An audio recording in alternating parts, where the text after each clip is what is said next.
Well, hello, everyone. My name is William Taylor. I am the senior educator at Hamptons Observatory. I'm really excited tonight about an event that we have with Dr. Kate Russo. Dr. Kate Russo is an author, a psychologist, and an eclipse chaser. She has the remarkable history of having seen 13 total eclipses. And she's going to be talking about her experiences with eclipse and also the research she's done and trying to understand people's emotional, psychological reactions to eclipses. It's something that I think she's one of the first people to explore. So it's very exciting. I want to just briefly thank Suffolk Community College for doing this event with us.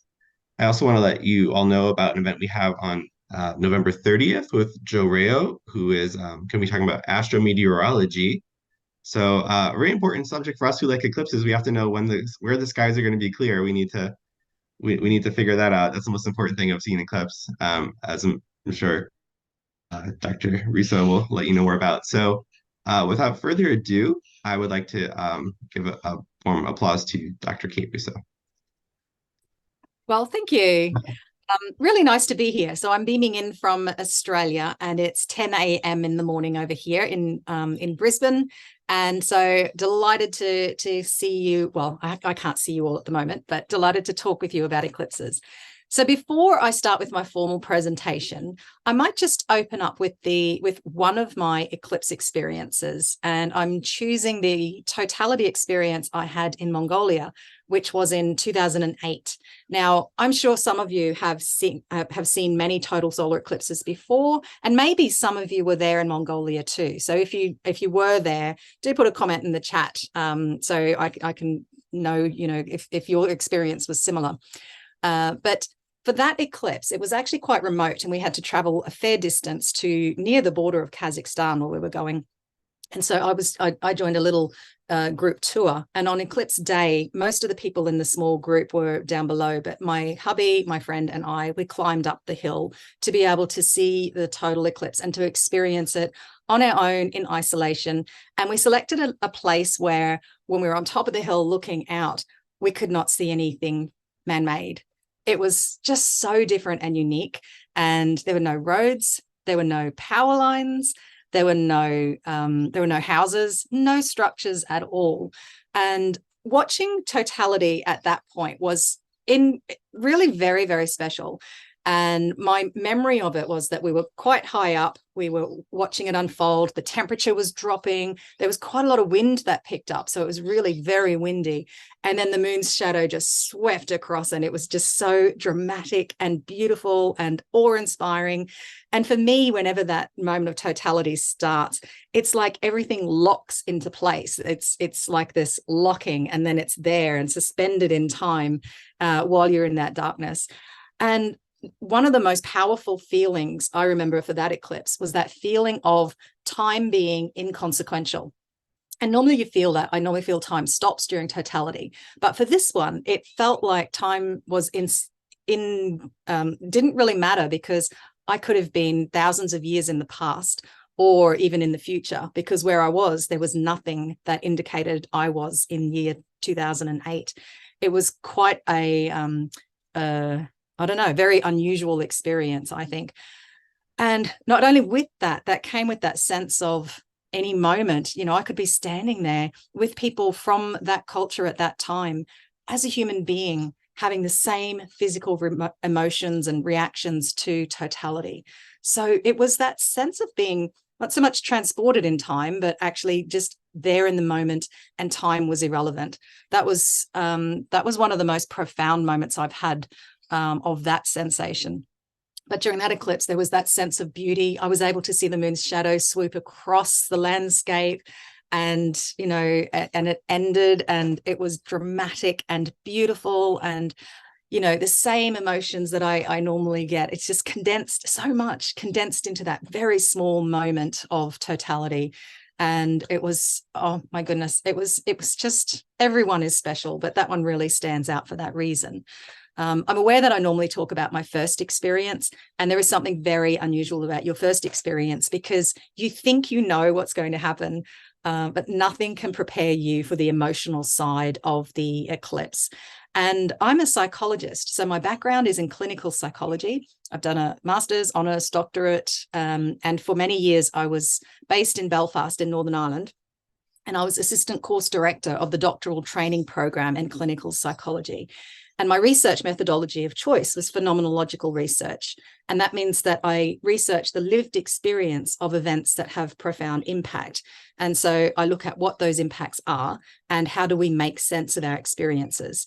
So of course, it's only natural that someone like me eventually, initially I was an eclipse chaser, and then I started to research the eclipse experience. And so my two areas of expertise really is about the eclipse experience, but I also research and do a lot of work on community eclipse planning. But that's for a whole other time.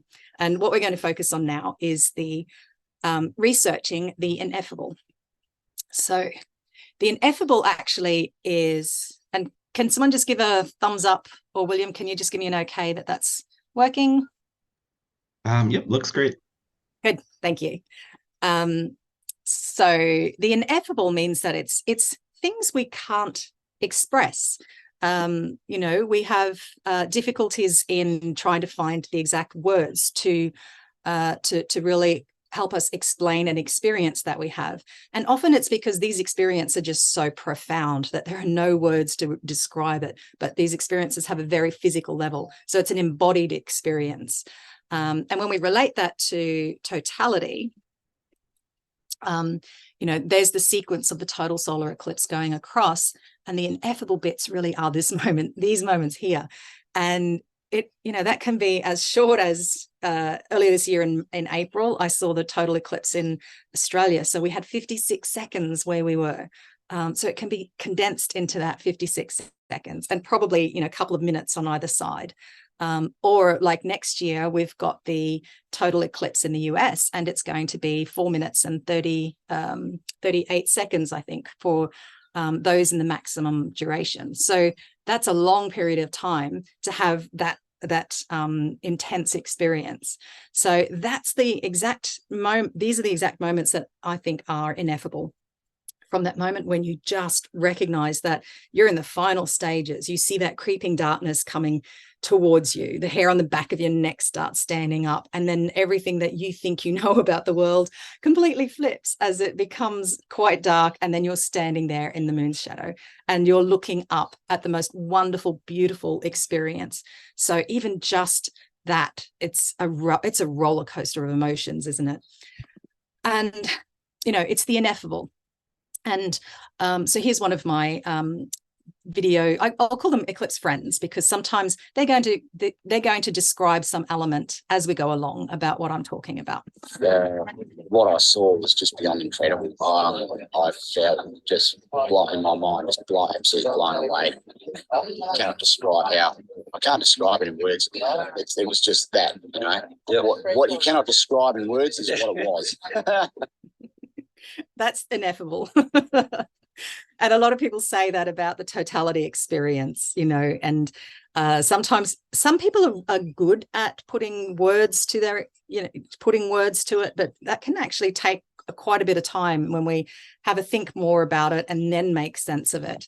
So often you need a bit of extra time. So why are my slides not progressing? Okay, so because I researched the ineffable, and all we can do is, as close as we can get to the experience, is people's descriptions of it. So really, when I research people's experiences, I talk to them and I interpret their interpretation of their experience, and I can only use their words. And so you can see the challenge, right? How do you actually research something when people can't put concise words to it? So it is a bit of a challenge. And when I started researching this back in 2009, I think I really started.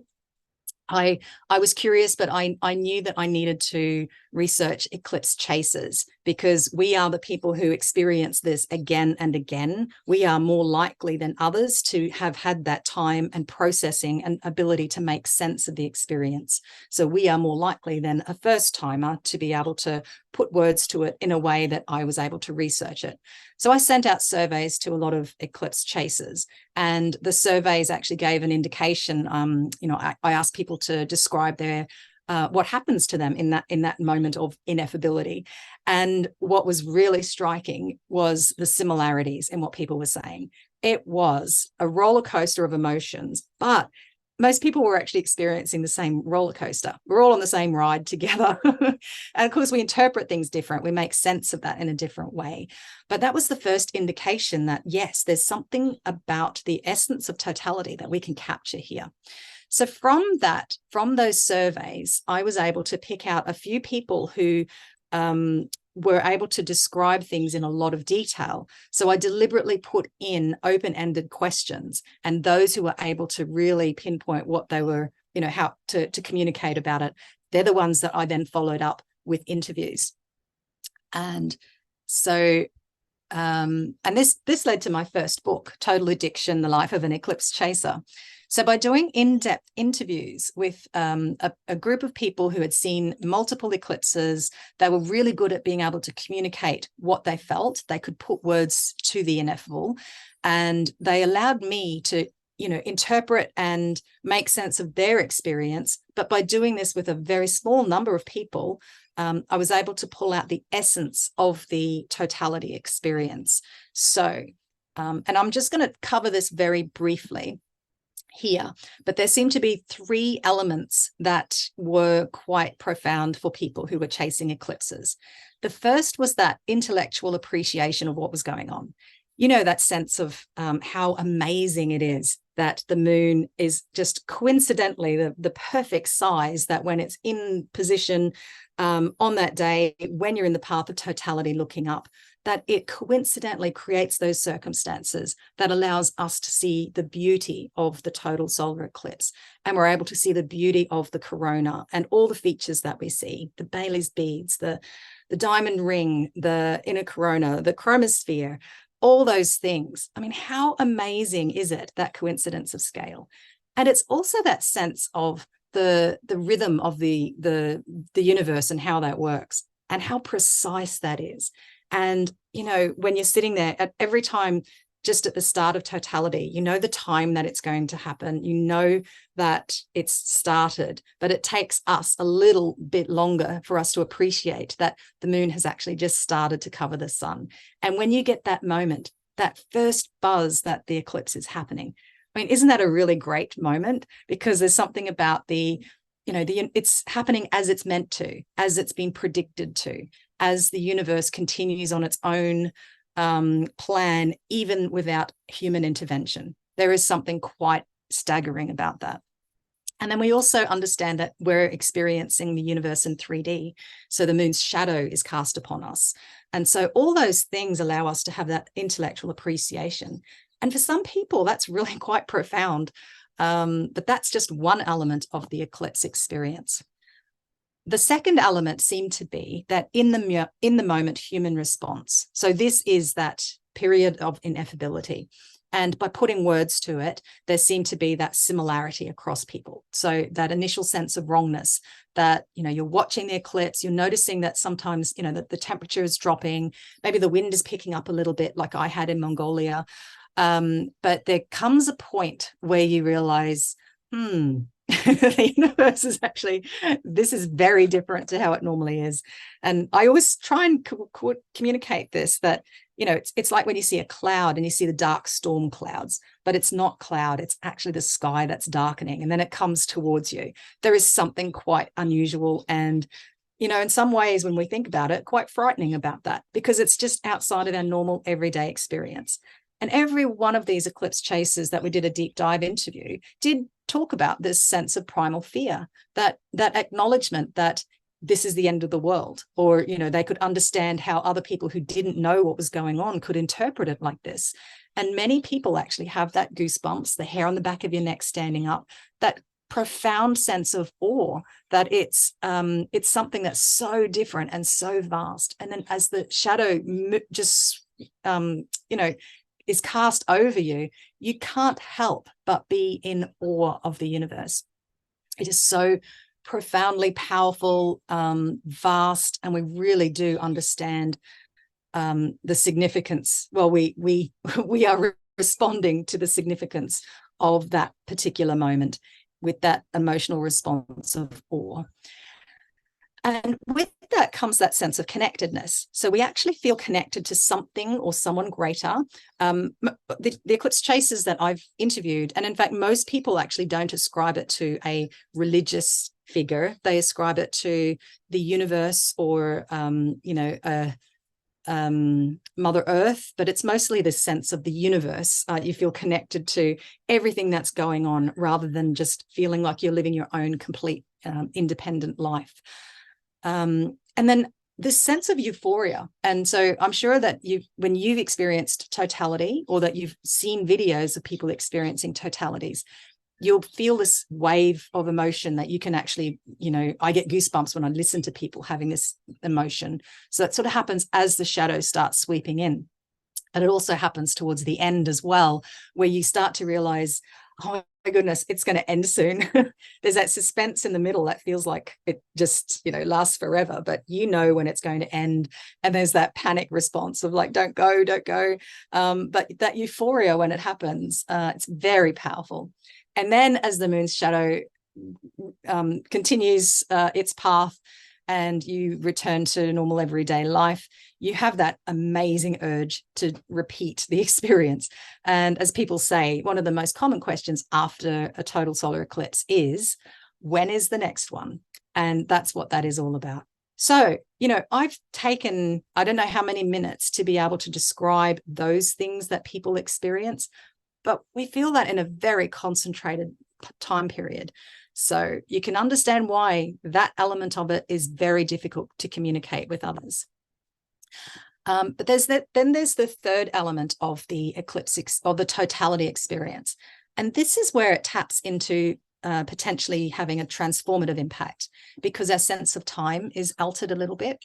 So I talked a little bit about that in about my experience in Mongolia, how I had that time over across time, whereas your sense of time in that moment also is expanded. And so it's like time stops. For me, it just, the moon and the sun lock into place, and it's like, right, the world is on pause, nothing else exists except that moment. I know people who photograph eclipses say that the time goes so fast. And that's because they're not really experiencing totality. They're experiencing the stress of photographing totality. That's an entirely different thing. But when you're actually just focused in that moment, that sense of time stopping is very powerful. You also feel that connection to place. And so, your place in the world and your position within it. And by that, normally we wander around and we're quite preoccupied with our own sense of who we are, our everyday issues and concerns. But in that moment, we're actually right there. We're part of something so much greater, and we understand that we're part of something bigger. And so you'll hear people say the words, you feel insignificant, and you understand how vast the universe is. So your sense of place, and that can be very transformative for people too. And then that sense of person. So I mentioned that normally we're quite preoccupied with who we are and our everyday concerns. But during totality, it's like none of that worry is present. Our ego is basically dissolved into something so much greater. And again, that's a transformative experience for people. So a lot is happening in that short period of totality.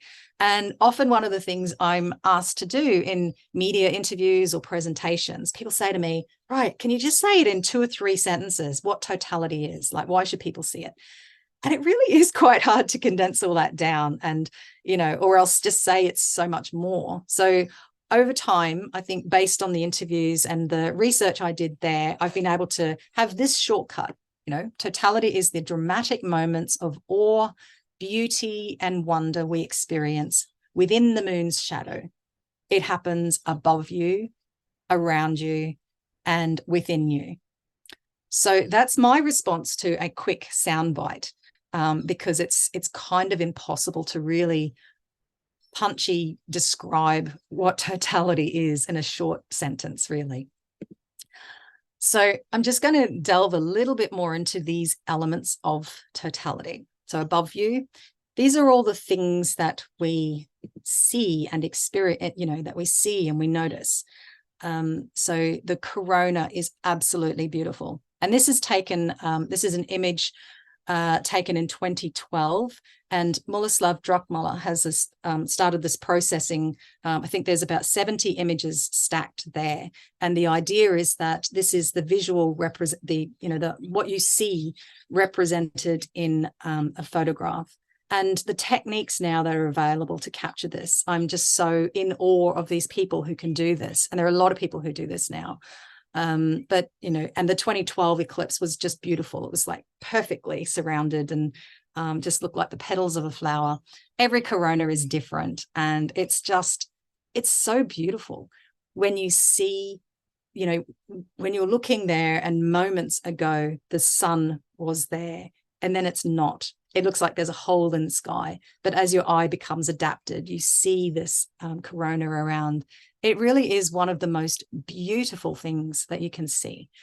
And then also the beauty is when you're looking up, it's the shadow cone that you can see too. You can see the moon's shadow, and you can see when you're standing somewhere, if you look around, you've got that sunset most of the way around you. And that really is beautiful. So it's the stunning, beautifulness, is that a word? Of the experience. It's just, and just to say that it happens above you even misses the elements of how powerful that is. So here's some of my eclipse friends telling that, in a bit more detail, but just also that sense of that alignment, that you and the moon and the sun, that coincidence of scale. I mean, that's the thing that we see above us. It's really very obvious. So here are my eclipse friends talking about it's the things you see, but there is still all those emotional elements to that as well. And in that light that I've never seen before, and that was really beautiful in of itself. Even just that moment was really, really amazing. And then there was the totality itself, and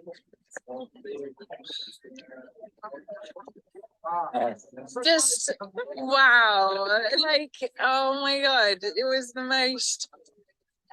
was one of the most beautiful things I've ever experienced, and it was just, I had tears in my eyes. I'm getting them now again, and just because it was so beautiful. It was like the most overwhelming, beautiful experience. And nothing else has actually done that. Like, I've had a lot of beautiful experiences. There are a lot of beautiful experiences to be had in this world. But nothing has overwhelmingly been like, wow, this is just the most beautiful thing, and I have tears, and I still have the memory to speak about them. I can see it in my mind's eye, sort of like shining, moving, sort of like there's almost like this light cloud coming off of this dark kind of circle, and the sky itself is like that lovely twilight kind of, very magical kind of blue. On this occasion, I hear that it's different every time.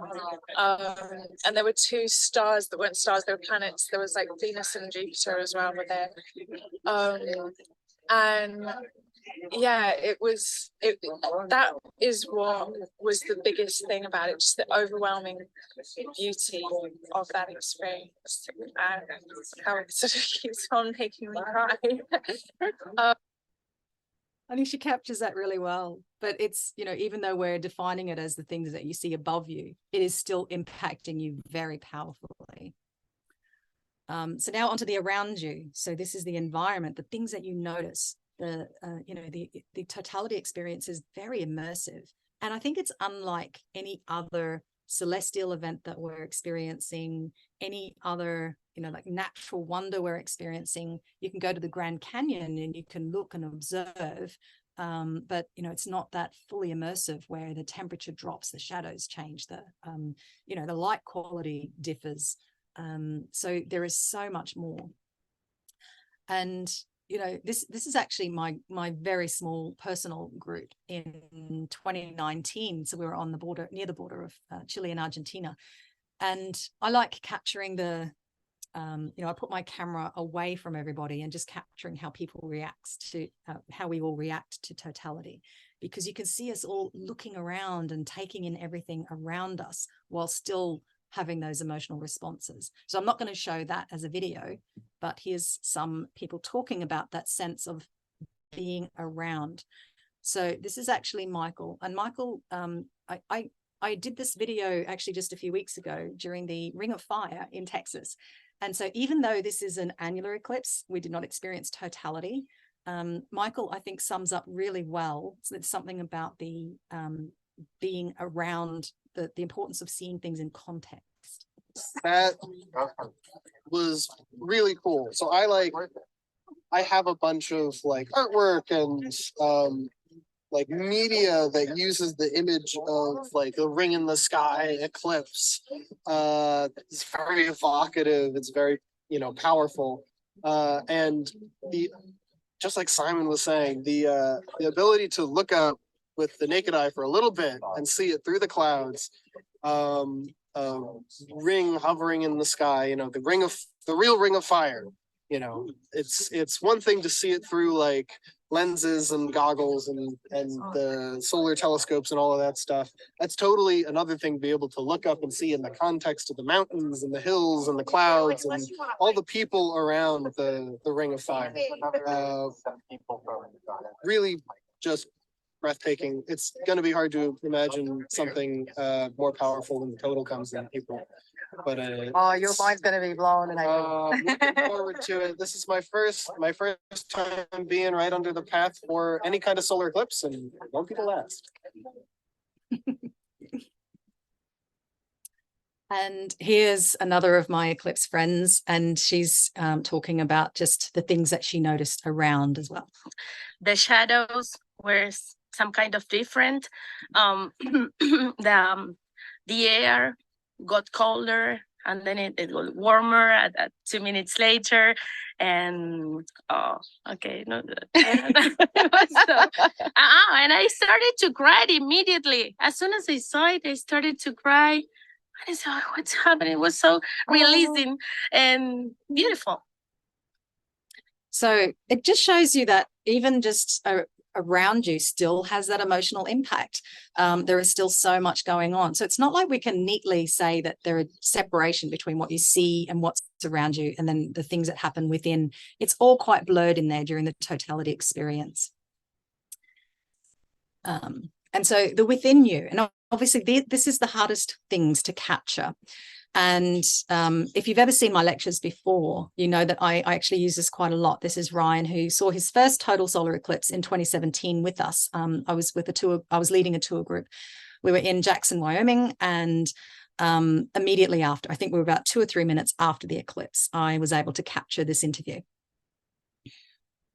guided us through it all. Well, I just hope that what I had to say lived up to that moment. I don't know that it can. That was an incredible experience. That was everything that everyone ever says it is, that it could be. It had amazing weather. It was perfect. It was absolutely perfect. I am so grateful that everyone came here and that they were a part of this, and that I was allowed to be here with all of you folks. I can't believe it. I can't believe it. And I'm so happy that it's something that we're all experiencing together. Wow. Wow. I love that interview. But, you know, humble. He was so humble. He was feeling about it being connected, still having difficulties understanding what happened. His mind was technically blown. And I think that captures it so beautifully. You know, he's feeling it. It's still within him. He's still trying to make sense of it. Here's Nicola. And I didn't say, but Nicola, this was in 2016, the day after the total eclipse in Indonesia. And afterwards as well. It's like I was talking to somebody about it, and it was the amount of overwhelmingness of the beauty of it, like really just flooded out. And I was like, I was really crying then. Like I was like bawling, going, it was so beautiful. And wow, it's an experience that I will definitely want to try and have a similar experience again. It's very profound for people. And I know when I first saw my first total solar eclipse, I went into it understanding what was going to happen. I knew the science and everything that was to occur. I was not really prepared for the intensity of the emotional experience. And, you know, at the end of it, I was so struck by that feeling of I had to see another one. I just had to. And then each time, my second one that I saw, I had that experience again, like, I've got to see this again. It's just this compulsion to experience it, possibly to make sense of it, but also because it's so profound. And, you know, not everybody who sees a total eclipse chases, but there are quite a few people who do. So when we hear about an eclipse is coming in the media, what we tend to, you know, like any media reporting tends to cover the 6 W's, you know, the what, who, when, where, why, how. But I'm always stressing that, you know, the missing W is the wow. And that's the thing that people need to hear the most, but that's the thing that's very difficult to be able to communicate. And I'm sure some of you have felt this frustration if you've seen an eclipse before and you're trying to communicate how different it is to any other experience you've had, or you're trying to convince people that, hey, this path of totality is going to be nearby. We need to get into it. How about we come on a road trip? I'm sure many of you are sitting there thinking, yeah, I just can't convince my friends to come. And I've got friends from when I first started chasing that have heard me talk about it all for, you know, over 24 years, and they still haven't done anything to get into the path of totality. So all we can do is try and put words to it, convey the sense of wow and wonder. But the wow is certainly something that we need. And the way, I think the best way of touching people is through storytelling. And this is what I'm modeling here now. It's just my storytelling. It's storytelling of other people who are able to just, through the consistency of what you're hearing, people get the sense of, oh, actually, it is a big deal. It's not just one person going a little bit woo. This is actually something that a lot of people are experiencing. They're able to say, oh, wow, this is something that is worth it. And we can all experience the same thing, but we interpret it in different ways.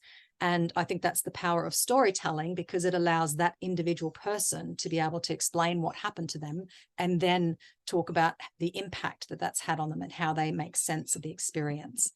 And that's definitely what I was trying to do. And I think I did quite successfully in my third book.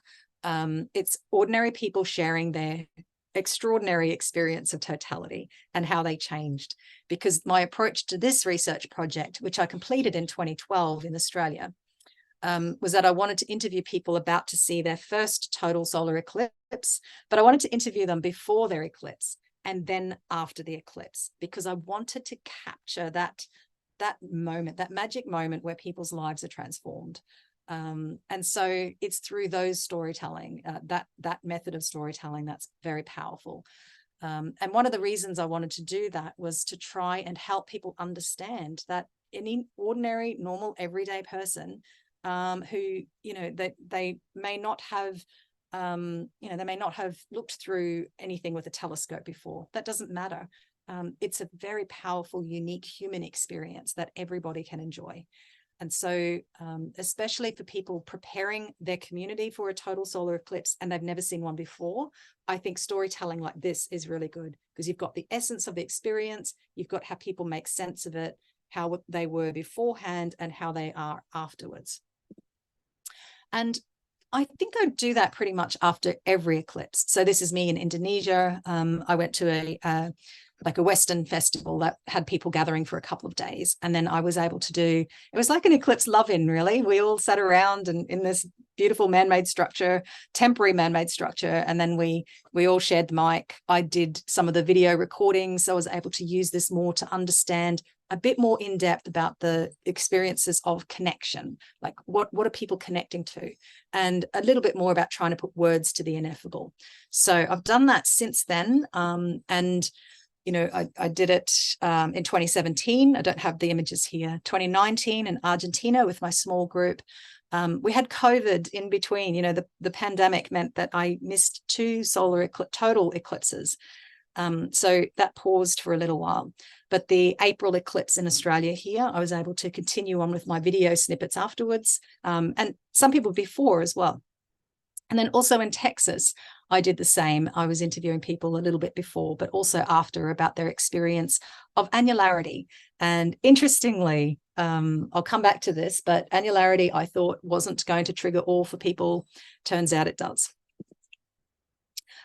So you've heard me mention awe a couple of times, and I do believe that the awe experience is central to the totality experience. So I thought we'd just have a little wander through our understandings of the emotion of awe. And this is, I don't know if my thing's in the way. This is Dacher Keltner, and he's really pretty much the person who's been studying awe all his life. He's a professor of psychology at the University of California in Berkeley. And he has founded he's a founding director of the Greater Good Science Center. Now, they really do a lot of research about awe now, but he was one of the founding researchers back in 2003. And him with Jonathan Haidt were able to identify that there were 2 cognitive appraisals important for the emotion of awe.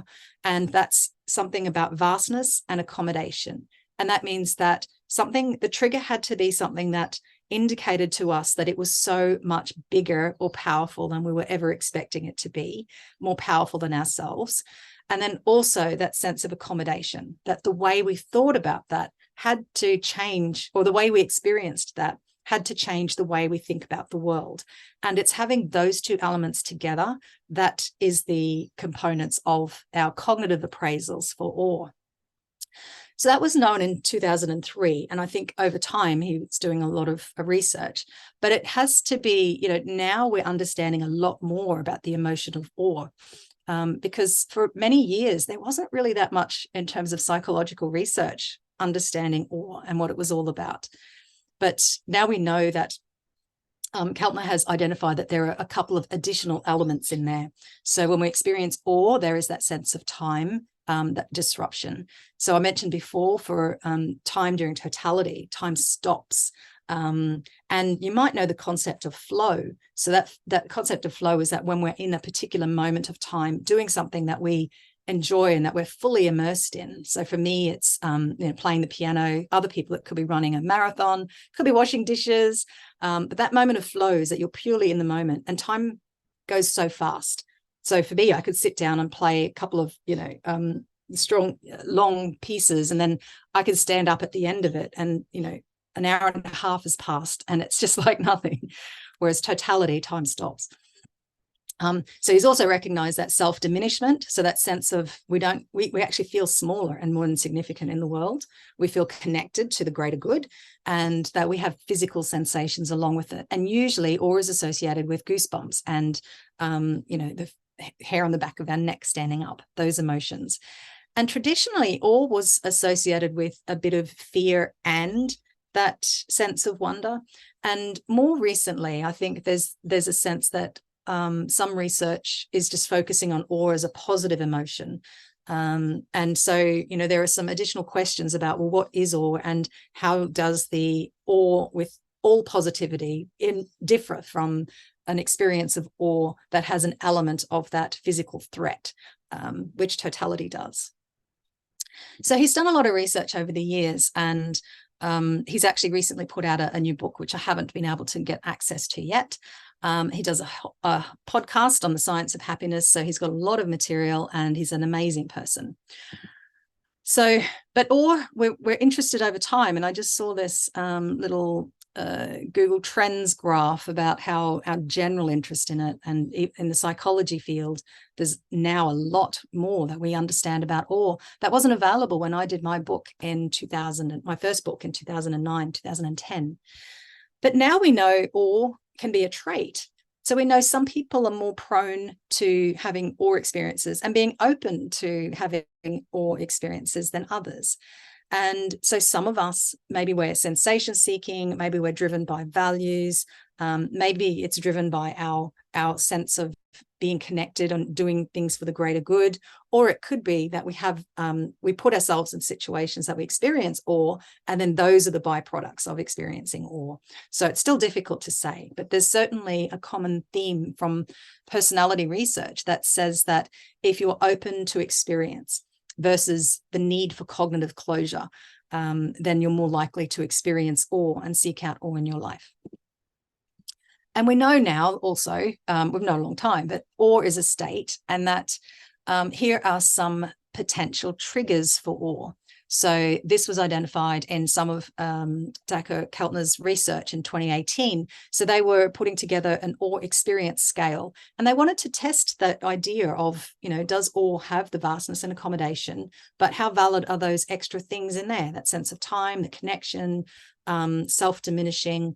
So those are the things that they asked and they tested during this development of the awe experience scale. And you can see that natural scenery is one of the things that most people are saying is the trigger of awe for them. And it goes through in terms of commonality. And their sample size here was about 650 people, something like that. Interestingly, though, other is, whatever that other is, that's one of the next highest. So it suggests that there's a lot of variability and uniqueness in how we experience awe. And there's also now models like CBT models of what cognitive behavioral therapy models of what we experience when we're in the state of awe. So it's just models are the way psychologists understand things and concepts, and that allows us to test things out a little bit more. So we've really covered a lot of ground in psychology in terms of researching the experience of awe. And awe as a pathway to mental and physical health. So I'm not going through all these in detail, but what I want to highlight is that there is now enough research to say that when you experience awe regularly, you actually do have improved mental and physical health. And here is a model which again highlights the pathways in which awe experiences can have positive impacts upon mental and physical health. So a lot going on, right? And there's now research about the biomarkers of awe in our brains. So there's research studies where you've got people who are lying in an MRI machine in a lab. A functional MRI highlights different elements of the brain that is more active at certain times. So they trigger the awe experience, they observe these changes within the brain structure, and they're able to identify certain patterns that people experience that are the markers of awe. So we know that now. I mean, the research has come on so long, so fast. And so it allows us to think about the totality experience as the trigger of awe. Because for me, I don't think there's anything else more in this world that can trigger the awe experience as profoundly as the experience of totality. And I could be wrong. I'm happy to be challenged on that. So if you feel like there's something more than that, make sure to mention in the note in the chat, and then we'll have a conversation about it. But to me, it just seems totality is the perfect experience, the perfect trigger to be able to understand the awe experience in a more detailed way. So we understand people are more likely to be eclipse chasers. So there's me, my partner and I would have seen that our first 11 total eclipses together.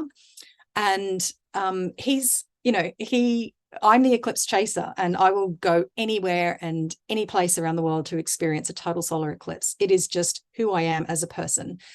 He says that he enjoys it. It's very profound and it's an incredible experience. But if it wasn't for me, he wouldn't be chasing all the eclipses. He's happy to come along and he loves watching the impact that it has on me. But there's something fundamentally different. And you'll see the difference in eclipse chasing couples. There's always one person who's the driver and then the other person who's happy to be along there. They've seen the same amount of eclipses, but they don't just have that element. So there's something about that personality feature for people who are eclipse chasers. So that's a whole area that I think is ripe for research in the future.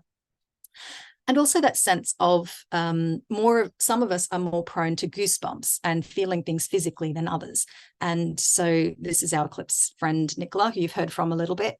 She can trigger goosebumps just by thinking about certain phrases in a particular rhythm. And, for me, I can have goosebumps many times throughout the day. And so there's a lot of triggers for me. So I know that I'm more prone to awe or responding to awe than other people. So is she, and so are many other people. And it's like the person in the bottom corner. Some people get so emotionally overwhelmed with the eclipse experience. It's just a roller coaster and then it's overwhelming. Whereas others, they can feel that, but it doesn't have that physical impact. So definitely things going on in people.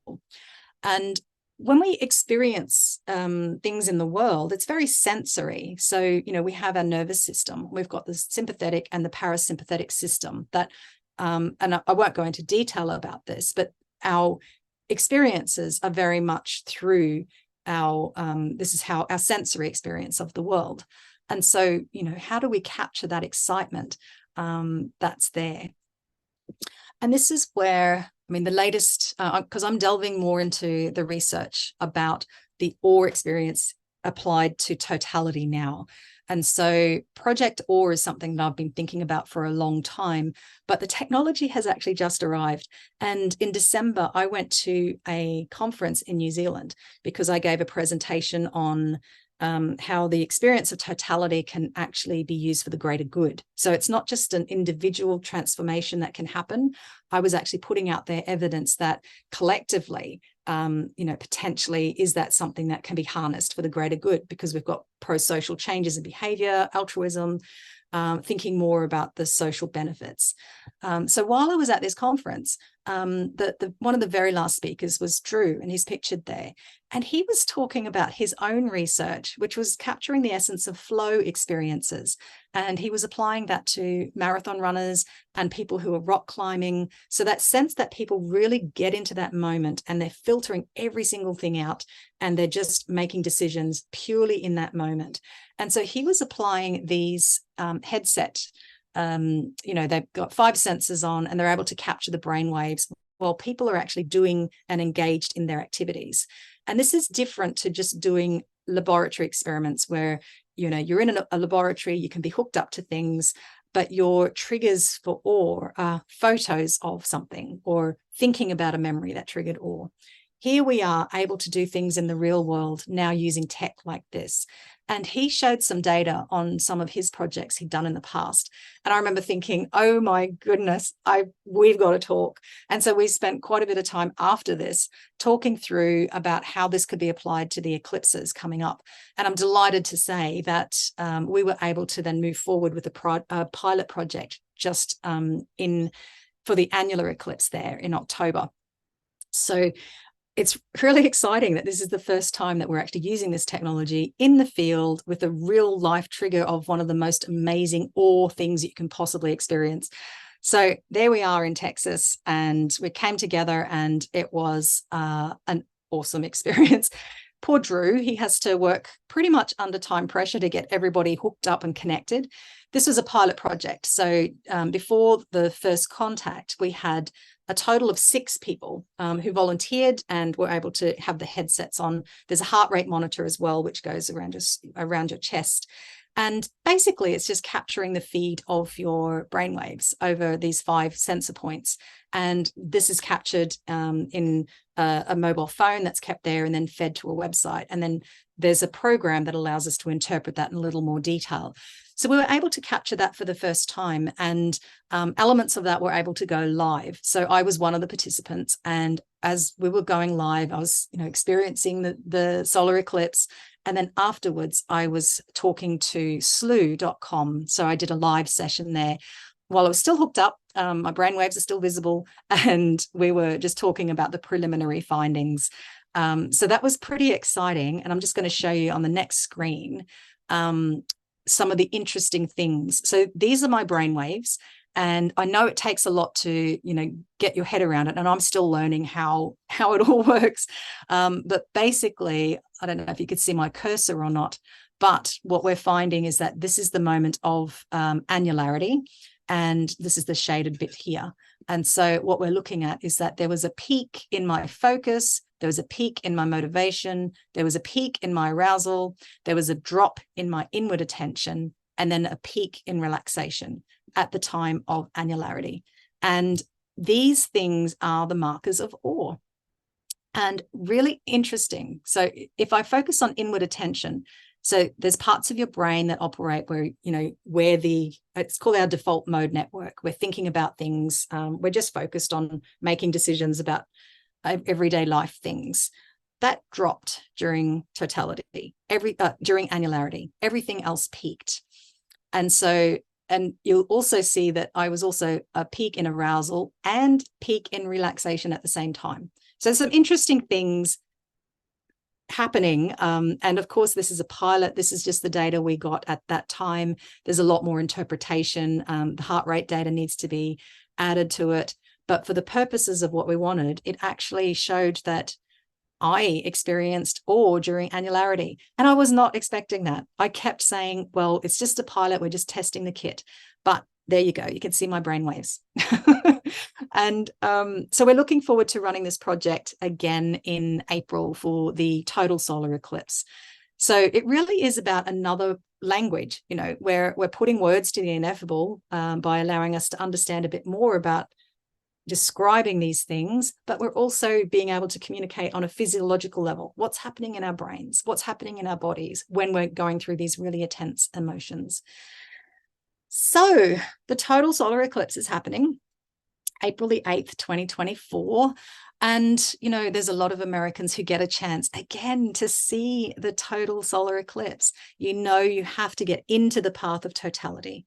When you're not in the path, you don't experience those three elements. You don't experience the things and beauty that you see above you. You don't have any of those elements that happen around you. And all the things that happen within you, you really need to be in the path of totality. So if there's one takeaway in terms of a way of trying to communicate with this other people, it's, you know, experience totality above you, around you, and within you. But it's so much more, isn't it? And here's Fanny, my eclipse friend. Well, that was something I was thinking seriously. It was, you want to feel that again. It's incredible.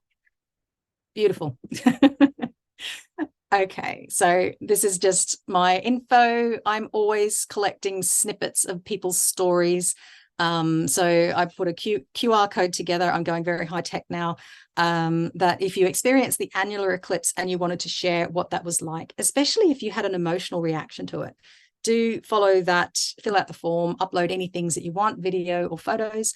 And I'll be having that system for the future where people can actually share their videos with me, because I encourage people to, after the eclipse ends, do a little bit to your face, you know, like just record what you went through, record your friends, because there's something about capturing that moment, and ask yourself, what surprised you the most? Because that question really allows people to cut to it and then really focus on the thing that made the most profound impact on them.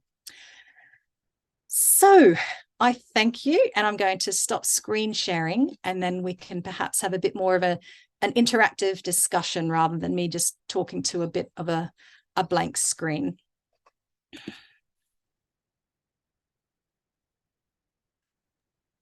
Thank you so much, Dr. Russo. That was incredible. You really convey the enthusiasm people have for these clips, and it's so incredible. And yeah, I would just like to invite anyone who has a question. Feel free just to unmute yourself and ask it, or post it in the group chat, or raise your hand, however you like. And while we're doing that, can I just say hello to Greg and Cindy?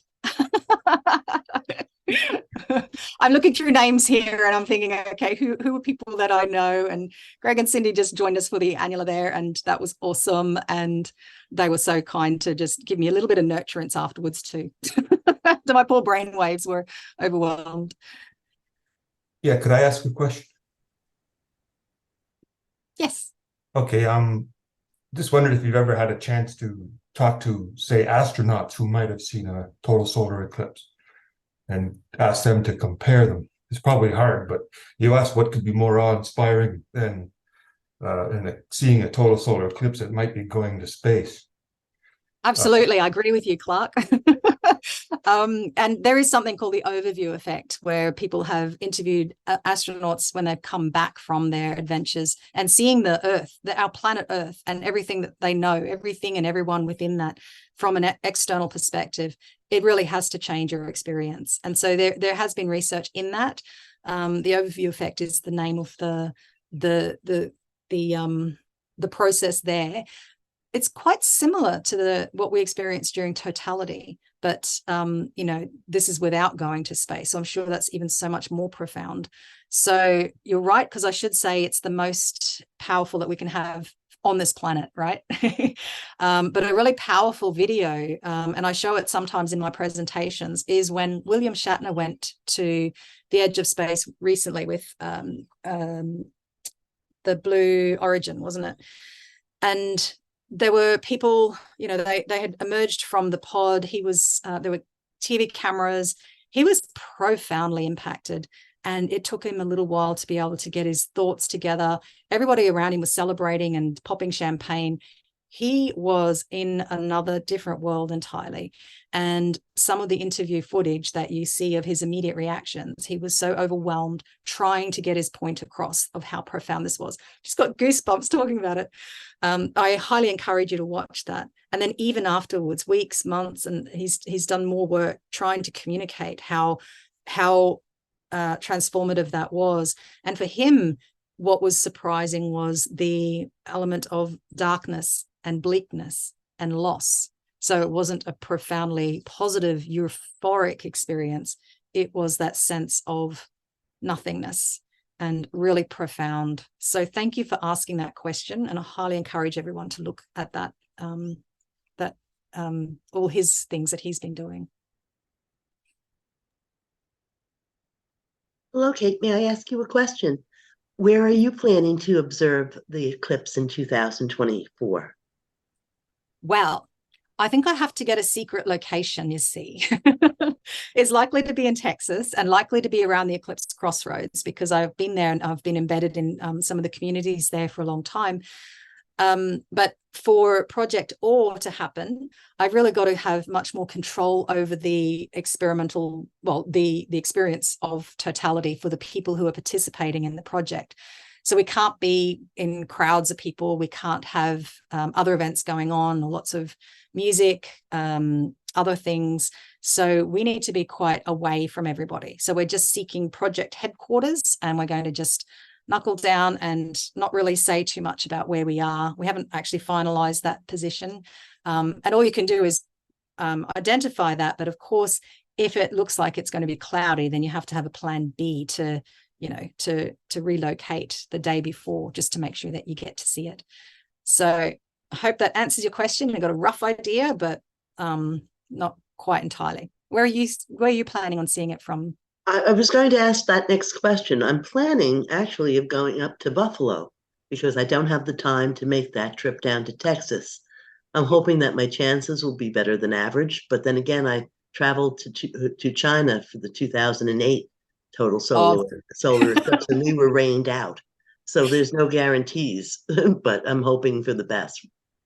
I know. And do you know, there is something about practicalities too, because it's on a Monday. Not a lot of people can travel long distances for that. And if you are, sometimes people say if you live in the path of totality, but it's got a lower chance of seeing it for clouds, should they relocate? I'm actually, I'm different to other eclipse chasers, because I actually think there's nothing more profound than experiencing a total solar eclipse in an area that is very meaningful for you. That's the unusual thing, once in every 375 years in one location, whereas you can chase an eclipse every 18 months or so somewhere around the world.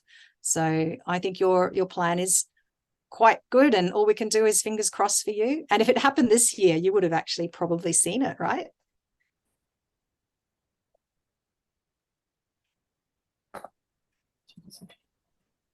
Yeah, we might be going to Niagara Falls. I'm just on the Canadian side. That's our plan A, but Texas is plan B to chase it. Yeah, yep. So yeah, there are some beautiful places along the path, really, isn't there? And I think, because other questions people ask me, should we go somewhere where lots of people are going, or should we find somewhere remote, or, shall we stay off the roads? There's no wrong or right way to see it or best way to see it. So do what's practical, do what makes sense for you. There's a lot of people in the path of totality. There'll be a lot of movement around. So, there's a lot of movement to Texas. So that creates its own challenges too. So, all you can do is just make sure you get into the path. That's the most important thing. Hey, Kate, can you hear us?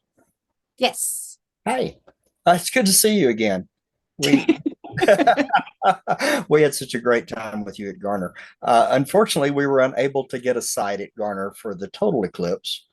We do have 3 sites booked in the path of totality now. So we're ready to run whatever direction. I don't know that we'll be able to be at the crossroads again this year. And it doesn't sound like we might get to share time with you anyway. But we really did enjoy it, and we saw this today and really wanted to be here tonight. We have a minute and 27 seconds, or a minute 33, a little further north, right here where we are. But we're chasing 4 minutes plus. We got 420 in one side. We're just a couple of miles off totality in one spot, and we're over 4 minutes at all 3 places. And our kids all live here and grandchildren. So if we can get them involved, we'll probably stay closer because we'd like to experience it with them. But because I get chills talking about it now, yeah, we'd love to do it all together. So my only recommendation to everyone would be, read a little bit of Annie Dillard if you haven't. Annie Dillard writes a great essay about the total in August of 2017. And then she has a chapter in one of her books. I think it's probably Pilgrim at Tinker Creek, but she wrote about the one that was in Washington State back in the 70s. And it's great. It's great reading. It's that where you mentioned a few minutes ago, desolation. She writes about how she feels like the color is sucked out of everything, and it goes to black and white before it becomes brilliant. And it's great metaphorically and descriptively. So it's a lot of fun. Something you mentioned earlier about totality being the perfect place to experience awe, but I did not notice it was so unique in Garner because of the cloud cover. And I got a very similar sense of the same awe that I got in 17 in Kentucky. So, and I don't know how I have not seen an annular with clear skies, so I don't know how that's different. Yeah. We were getting regardless. Oh, well, you saw us. You know how we were. We were like kids. Well, you were too. So, and in fact, because I interviewed you just a bit afterwards, and you still had that emotionality, didn't you? I do. I still do. Yeah, and that's surprising because my previous 2 annulars didn't have that awe experience. Well, I didn't think it had that awe experience because we know what else is going to happen and what should happen. So there's that sense of it nearly gets there and then it just doesn't. But with the brainwaves, and so I'm not sure whether it was because the cloud experience made it very beautiful, and I mean it was so unique and different seeing it with the naked eye of the cloud, and because there were times that it actually looked like a total solar eclipse. So I don't know if it's that, but someone else also suggested to me that because I'm experienced and I can get into that state, just by hearing people experience totality. So maybe there was something that was familiar about that process that actually got me there into that state. And maybe it's the same for you too. So I guess these are the things that would be really interesting to tease out after, a little bit of research over a period of time. Well, we enjoyed it. Yeah. This has been great. Yeah, that's been great. We normally go dancing on Tuesday nights. We stayed home. We canceled dancing to join you tonight. Living the dream. I guess. But thank you so much for all that you do. Oh, thank you. And I'm not sure if I can see the chat. Are there any other chat questions in there? Yeah. Will, are you still there? Yep, I don't see any chat questions here, but maybe I can ask a question. So what's you think you've already mentioned this, but what's something that an average person needs to do in order to see this eclipse? That, for instance, the eclipse that's coming in April. A lot of us maybe for our organization is based in New York, Long Island in particular. It's not going to be. We're not going to get a total eclipse on Long Island. I think everyone needs to know that right now. But it will be a total eclipse in other parts of New York, such as Buffalo, someone mentioned, Burlington, Vermont. So yeah, I just that would be my question. Like, what do you recommend for people how to see it? Well, the key thing is getting into the path, isn't it? And, you've got to work around your practicalities. Do what you can to figure that out. If you have got the ability to have a few days and, you can take a really good break, then explore going somewhere where you can actually just go and get into the path, stay in the path and really experience it. If you can't and you're really limited and you have to focus on your immediate surroundings, try and figure out how to get into the path just for the day. Try and do a bit of research, figuring out with these smaller communities or bigger cities what plans they're making to accommodate people who are just driving in on the day and then driving out. So try and find where you can go, so it's not a mad rush to nowhere, that you can actually have a bit more of a plan about it. There is a move, especially up there with high population, in living in a very small area. There's a move for Take Tuesday 2. Have you heard that up there? Rochester are very big about that. Just the idea that if you're going to travel into the path on Monday, make it a Monday and Tuesday. And that actually widens up all your options and just gives you a bit of breathing space, because getting into the path actually isn't necessarily the problem. It's actually what happens as soon as totality finishes. And it's that epic traffic jams that they saw in 2017 that, taking 12 hours to clear. And, that's potentially going to be the reality of people. So, you're going into the path to see it, but you might be stuck there anyway. So that's probably my biggest recommendation. Take Tuesday 2. I can definitely vouch for that. Coming back from the last eclipse in 2017, the traffic getting there wasn't so bad, but the traffic leaving, it was. I'm glad I planned a couple of days off, because otherwise it would have been very stressful. Yeah. But yeah. Cindy and I were talking about how emotionally impactful it was before this meeting. And she pointed out that we had been at Garner for over a week before the eclipse. So we were already acclimated. We had our plans laid out where to be. And I think that was part of the excitement was, we met you the day before briefly, and just getting a chance to really not rush in and be there for the 5 minutes and leave. That was huge. And the same thing in 17, I was there for about a week in Kentucky before that eclipse. And I think being right where I was going to watch it, I think that had a big impact. Yeah. And there is something too about, with the annular, because I was running that whole event for the whole weekend. I wasn't going to bolt anywhere. Right. No. I'm staying put. And it was, as I kept saying, it's just an annular, but in fact, it was actually very, very, it was pretty awesome. Totality is a different thing, because you don't want to miss it. And like, was it Lydia who said before that you travel all the way to China, and then that was the longest eclipse of the century, and so many of us were really stuck in that position where we couldn't move, and it was just so depressing, wasn't it? And 6.5 minutes of being under cloud that you couldn't see anything. And then it rained afterwards. I mean, it was just so terrible. But I think, now when I'm trying to put things together for other people, or if I'm leading a tour, I always try and have a definite plan A. And that's your default thing, where you try and minimize being off the road. You're there. That's the thing. And then you make the decision the day before about whether you need to relocate to your plan B or C. And in that way, it gives you a bit more control, because nobody really knows what's going to happen. And it's that uncertainty that creates all the stress. Then there's, and I've done it. There's nothing worse than having to bolt when you're starting to watch an eclipse. Then you're having to make those decisions. Do I need to go? When do I need to go? Where? And then you do that, and then you bolt, and then you do get to see it. That's great if you've, got the skills to read the weather, but it's not a great experience. And my favorite one actually was in 2017 because I had a tour, about 35 people. We were at Jackson Hole in Wyoming. We got there a few days before. We didn't move on eclipse day. We had no reason to be on the roads. We didn't need to go anywhere. We just cut our losses and thought, we are staying. We went up on the gondola to look at the eclipse from up high. And oh my goodness, it was the most relaxing, peaceful eclipse. We had clear blue skies, so we're really lucky.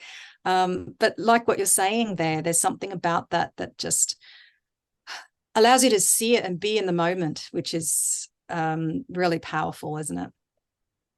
So I can also see two familiar faces here. So there's Bambi Lee and Leslie. So do you guys want to pop on and ask a question or two? You can't hide. I'll just say I'm looking forward to going to Mazatlan and watching it from the beach. That's my plan. And I also have family members who will be seeing their first totality. So that's very exciting too. I think with this one going across the continent, hopefully a lot of us are bringing family to the path for the first time. So that's very exciting. That's a great plan, Bambi. And in fact, if people say to me, like, especially people coming from outside of the US, and they say, look, everything all being equal, where would you go? Mexico and Mazatlan, because you've got all the tourist infrastructure there. You can just stay, you get a accommodation for a week. You've got a really good chance of seeing it. I think that's great, a really good experience. So I hope it goes well, and I hope you get to enjoy that with your family. Thank you so much. Yeah. And Leslie, are you around? I see you. Not coming up. You need to unmute. All right, she's shy. I see a message here.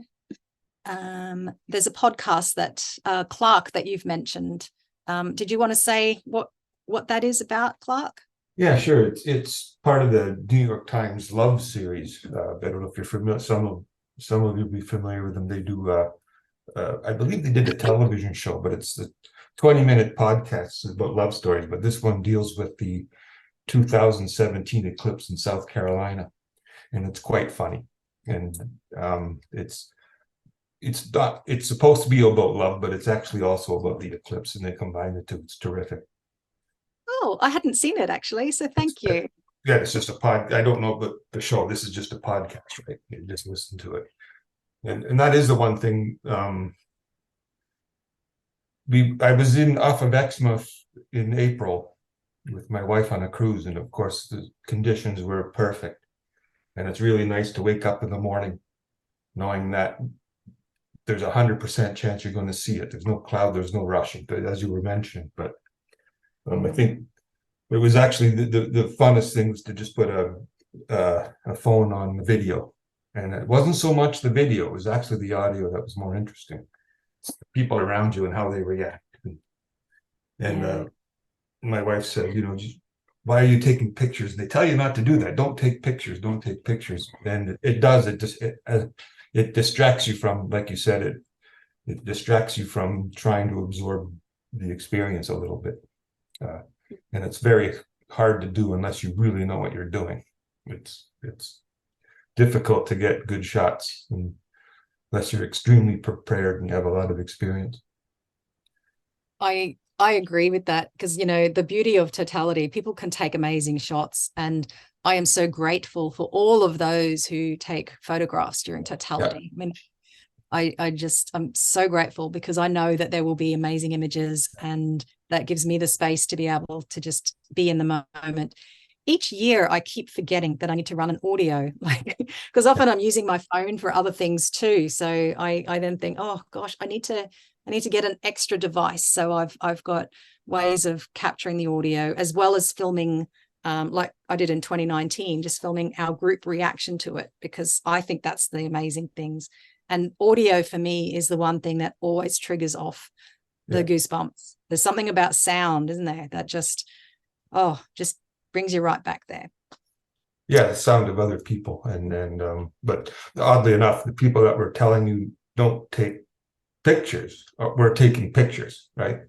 So and they turned out spectacularly, I think. It's so annoying, isn't it? Yeah. And Leslie, I see your comment there. Sorry to see you're sick. But glad you're coming to Texas next year. That's brilliant. So any other final comments, do you think?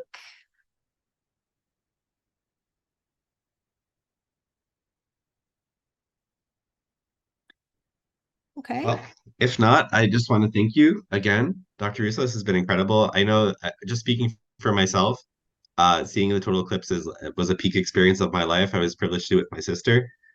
I really encourage everyone not just to go to see it. Try to encourage your family, your loved ones, people. It'll be a memory that you'll absolutely never forget. It's the most incredible thing you can see on this planet, as you said. And Greg and Sydney just made a comment that they made a Facebook Live video. I actually I'm in a way I'm glad I didn't make a video because I know I was shouting the most like crazy things off the top of my lungs during the I don't know what I was saying, the usual Yeah. style, but it just takes you out of yourself. It does. It stops you from being in the moment and actually be fully immersed in it. And it is embarrassing. I'm curious about whether it was embarrassing because it was kind of like full of groans and oh my gods and that sort of embarrassing, or just but I definitely don't recommend going live, like anyone just doing live broadcasts from somewhere, because nobody's going to be watching it and it's pretty poor. Mobile phone reception claps out because people are, there's so many people wanting to send messages and photos. So it's not worth the hassle, really, is it? Yeah. All right. So perhaps we'll wrap up. I could talk forever, but the day is getting on, and I'm sure everybody else, there's dance classes, there's recovery, there's all sorts of things. There's public dinner everyone's doing. So thank you so much for listening to me talk yet again about eclipses, and I appreciate the chance to do so. Thank you so much, and thank you to everyone who came out tonight and shared this night with us. All right. Take care. Take care.